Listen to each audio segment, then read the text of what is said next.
Evie. Tonight's video we have another book haul.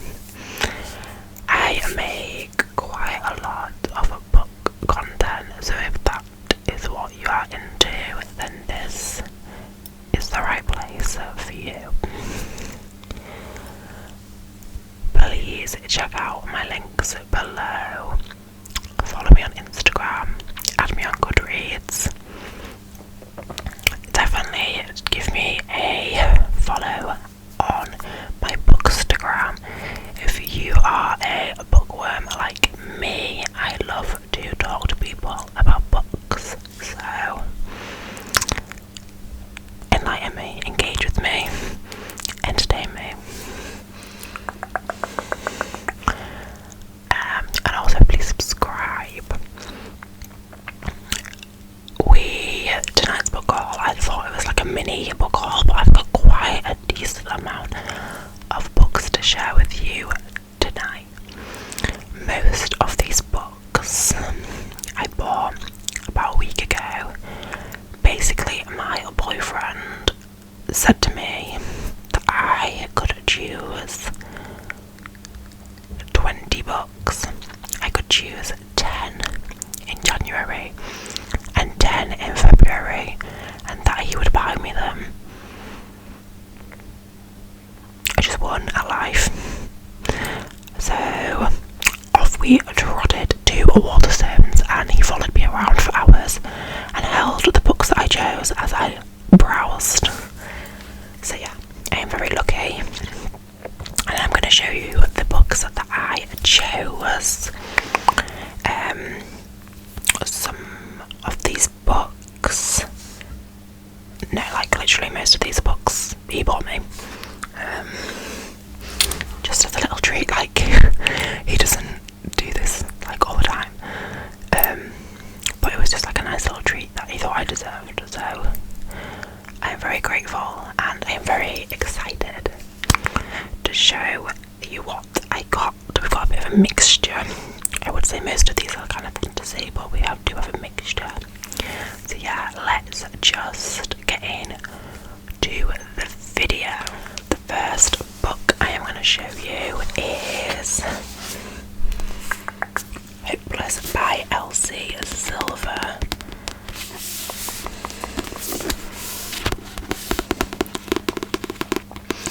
I can't remember what this series is called, but it's like a cowboy romance series, really popular. You've probably heard of it.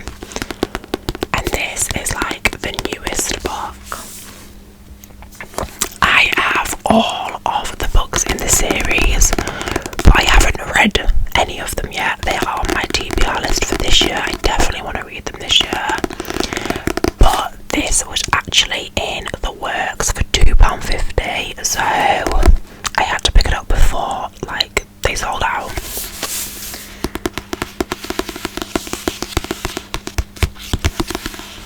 I believe, this is like a Canadian cowboy romance series, and each book follows different characters with different tropes. We have Flawless. I think one of them's called Reckless. Oh, I can't remember the names of the others. I've probably shown you them in a haul video, but I just thought I would pick this one up to go with the series, so then when I do start I can read them all. I know that Hayley Jean and Fleur, ASMR Fleur, rates these books, so I trust their opinions. Next, probably my most anticipated release of the year, it finally came out. I am showing you the dust cover for it because I'm currently reading this book and it is in the other room, and I just didn't go and get it for some reason before filming, but I always take the dust covers off my hardbacks when I'm reading them so they don't get ruined. But here is the dust jacket, and it is of course House of Flame and Shadow by Sarah J Maas. This is the third book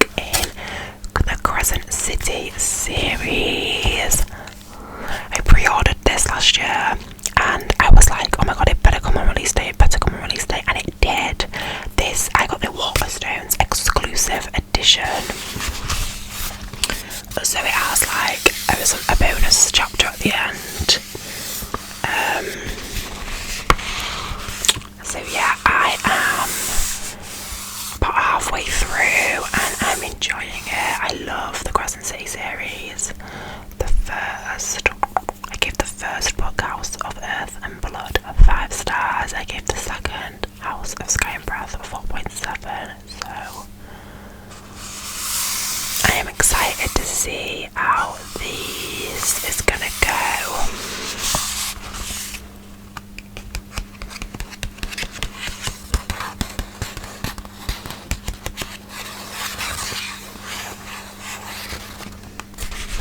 Obviously I can't tell you about this book because I don't want to ruin the first 2, but Crescent City is a fantasy series and it follows mainly Bryce Quinlan and Hunt Athalar.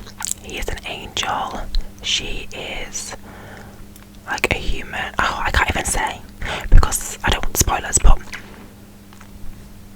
basically they are like grouped together to initially uncover the reason why someone in the story is murdered. But it kind of slowly deflects from that, and loads of kind of conspiracies and theories and mysteries and whatnot come out, and cover-ups, and they have to find out how to stop them. That's probably the worst explanation ever, but it's really hard to describe what the other book's about without the spoilers. So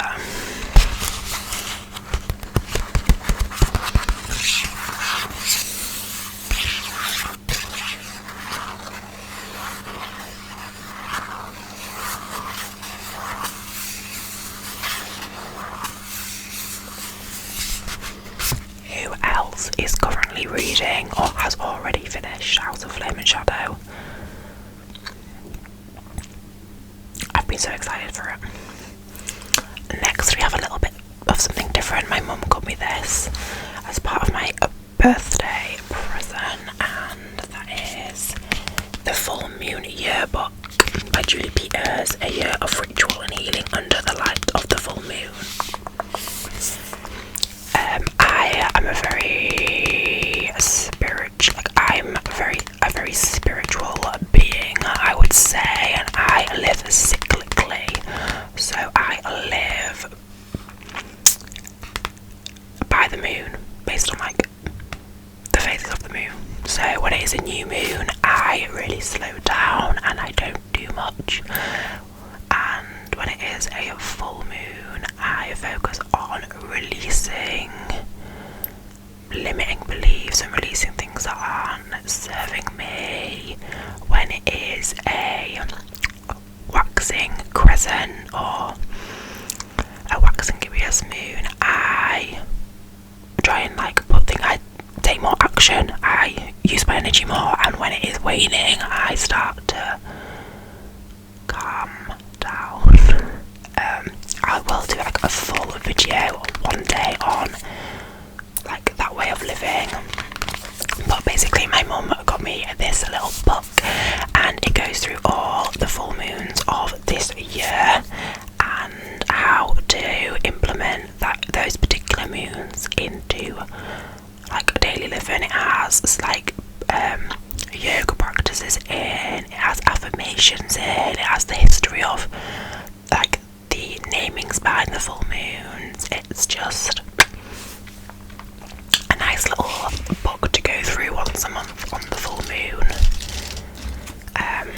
I personally I've never felt more aligned and myself than since I've started living cyclically. It's really helped me. Genuinely, I can see a massive difference. So if you're interested in stuff like that, let me know. Next we have a book that I got in a book box. I got it in the Evernight book box, which is from Illumicrate, I think. And this twice a month's book, so it's like every 4 months, is The Invocations by Crystal Sutherland. So it's like a horror book box. So we get a special edition book.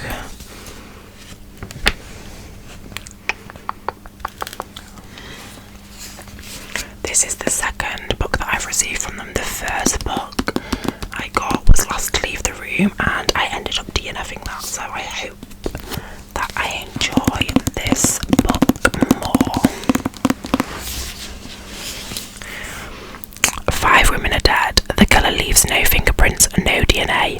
Police are utterly stumped. In a world where only women can use magic and the men who know about it seek to eradicate them, 3 damaged young women, one cursed, one hunted, one out for revenge, will team up to track down and take out a brutal supernatural killer. So yeah, love me some powerful women. Love me some magical women. So we shall see how I get on with this one. I just love a sprayed edge. I also subscribe to Fairy Lou. I used to do like Fairy Lou unboxings, but then like my patience when they come, I can never wait to open it. But maybe on the next one, like when I receive my February box, I will film a Fairy Lou unboxing again. Okay, I promise. So the next book that I picked up was Someone Like Me by M.R. Carey, and this is the author who wrote The Girl with All the Gifts, which I've heard loads about. It was so popular, like really, really popular. I've never personally read it. I think my mum has, but it was meant to be such a good book, so I thought, ooh, maybe I will try something from her. And I read a few blurbs of the books that she has written, and this one to me sounded the most interesting. And it says, from the author of the million-copy bestseller The Girl with All the Gifts comes a heart-stopping psychological thriller with a twist you won't see coming, and a mother who will do anything to get her way, no matter how extreme. I love like a short and to the point blurb. Like, I think they're so much like better than really long blurbs where you're basically getting the entire story. Love a psychological thriller, and yeah, I was interested in reading something by this author, so we shall see how I get along with that. It's quite a hefty book.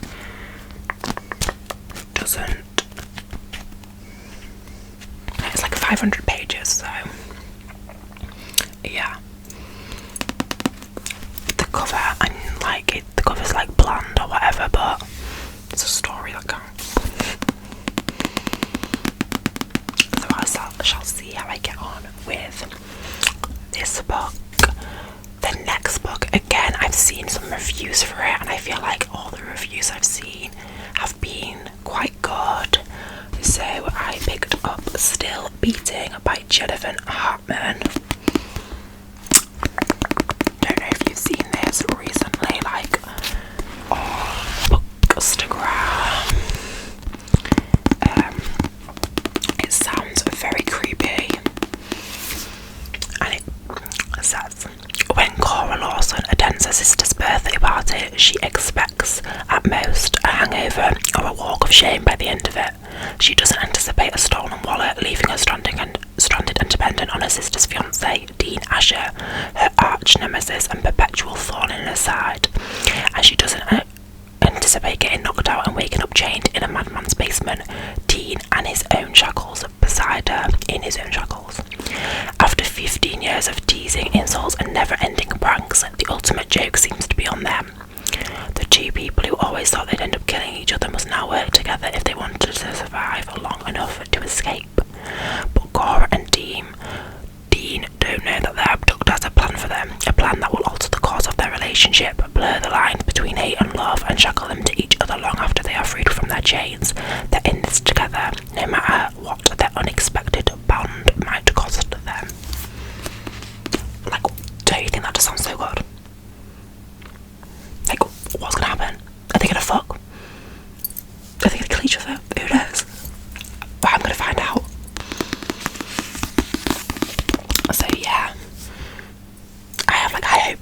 really high hopes for this book.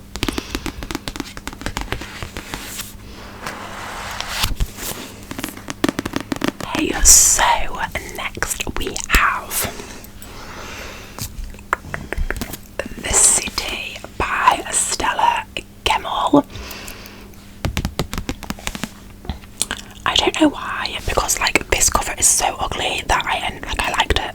I was drawn to this cover for some reason, even though it's like not a nice cover. I have absolutely no idea what this book is about. I just looked at the reviews and it says like one of the best fantasy novels I've read in a long time, the most satisfying, intelligent and enthralling epic fantasy, a brutally visual world, sweeping novel of great power. Like, I was sold on the reviews. And I really want to read more like high fantasy books. I think this is the first. I don't know if there's two. I think this might be like a duology. But do not quote me on that. But you know, if people giving those reviews, it's gonna have to be alright, is it not? I hope so. But I wanted to read more like fantasy novels that weren't romantasy, and also more like high fantasy novels. So when I saw this and I read the reviews, I was just like, yeah, let's do it. And it says, the city is ancient and vast. For centuries it has been the cause of constant conflict and countless deaths. At the city's heart resides the Emperor. Few have ever seen him. Some speculate that he is no longer human. Others wonder if he ever truly was. And there are those who have concluded that the only way to halt the ceaseless slaughter is to end his unnaturally long life. The hopes of these rebels, drawn from the city's rotting catacombs and its blood-soaked field of battles, rest with one man, a legendary soldier able to lead an uprising and unite a people, a man who was betrayed, imprisoned and tortured, and who might quite possibly be dead. I also rarely buy books with like a male main protagonist. I don't know why. I like a dual point of view, or like a female point of view. I rarely get just male main characters. So this is a bit different for me. But it is by a female author. I was saying to my boyfriend when I was buying them, I hardly ever buy books by male authors. So maybe that's something that I need to do more this year. But I think, a high fantasy with a male main character is a good little step out of my comfort zone. So yeah, we have The City. Okay. Next we have Ember in the Ashes by Sabati. Another fantasy, believe it or not. I'm in my fantasy era. I've always been in my fantasy era, even though January was a very romance kind of oriented, but I've been picking up fantasy books that I haven't heard of. And it's the first installment in the Ember Quartet, so I'm gonna guess there's 4 of these. Vow your blood and body to the Empire. Keep your heart for yourself. An orphan fighting for a family. A soldier searching for his freedom. A story burning to be told.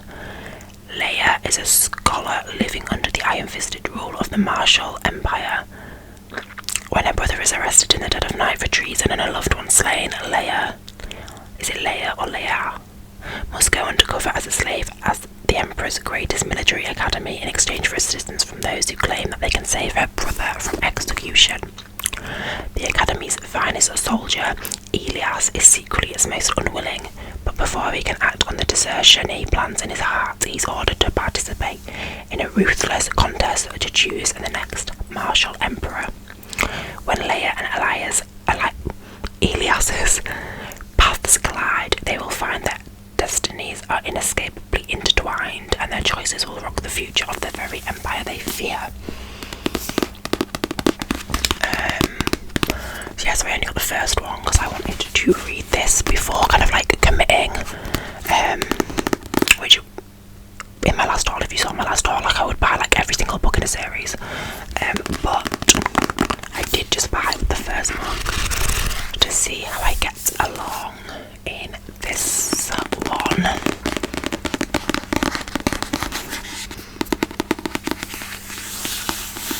Okay, and then next we have 2 books by the same author, but they're from a different series, which I had no idea until I brought the books home that I bought 2 from the same author. So they definitely must have stood out to me. The first one is The Foxglove King. The author is Anna Whitten. I really like this cover. I don't know how many are in this series, but it says, in this gilded, gothic and darkly romantic new epic fantasy series from Sunday Times bestselling author, a young woman's secret power to raise the dead plunges her into the dangerous world of the sainted King's royal court.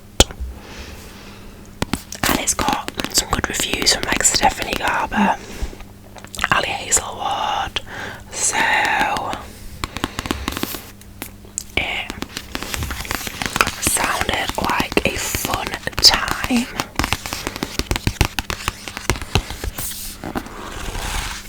Again, I did just pick up the first book. I don't even know if the second book is out. I think the second one's called The Hemlock Queen. Yeah.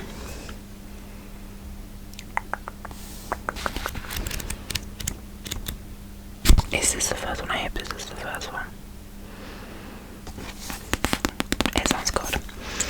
Law has been living by her wits since she was a child, running poisons for the cartel that took her in, avoiding the attention of the law and keeping her affinity for death and magic a secret. Because mortem is a rare and illicit commodity and using it could mean death. When a job goes wrong, Law suddenly finds herself thrust into a lavish court where no one can be believed and even fewer can be trusted. Their Law must navigate an intricate web of politics, religion and forbidden romance to solve a mystery more dangerous and twisted than she can ever imagine. So yeah, exciting. And then finally we have another book by Anna Whitten. I believe this is a duology. I just got the first one, and that is For the Wolf. And it was her debut, like a dark fantasy debut. I've had my eye on this for a while now, so I was like, yep, let's finally pick it up. I think it's like Red Riding Hood vibes, little Red Riding Hood vibes. The first daughter is for the throne, the second daughter is for the wolf. As the only second daughter born in centuries, Red has one purpose: to be sacrificed to the wolf in the wood in order to save her kingdom. Red is almost relieved to go, plagued by a dangerous power she can't control. At least she knows that in the wilder wood she can't hurt those she loves again. But the legends lie. The wolf is a man, not a monster. Her magic is a calling, not a curse. And if she doesn't learn how to use it, the wilder wood, or is it the wilder wood? The wilder wood and her world will be lost forever. So yeah, it's like a little Red Riding Hood retelling, I guess, perhaps. But yeah, there is 2 in the series. Like, there's definitely 2. I don't know if there's more.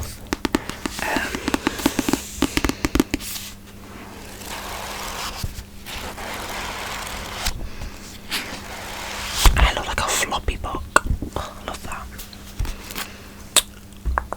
But yes, they are the books I picked up.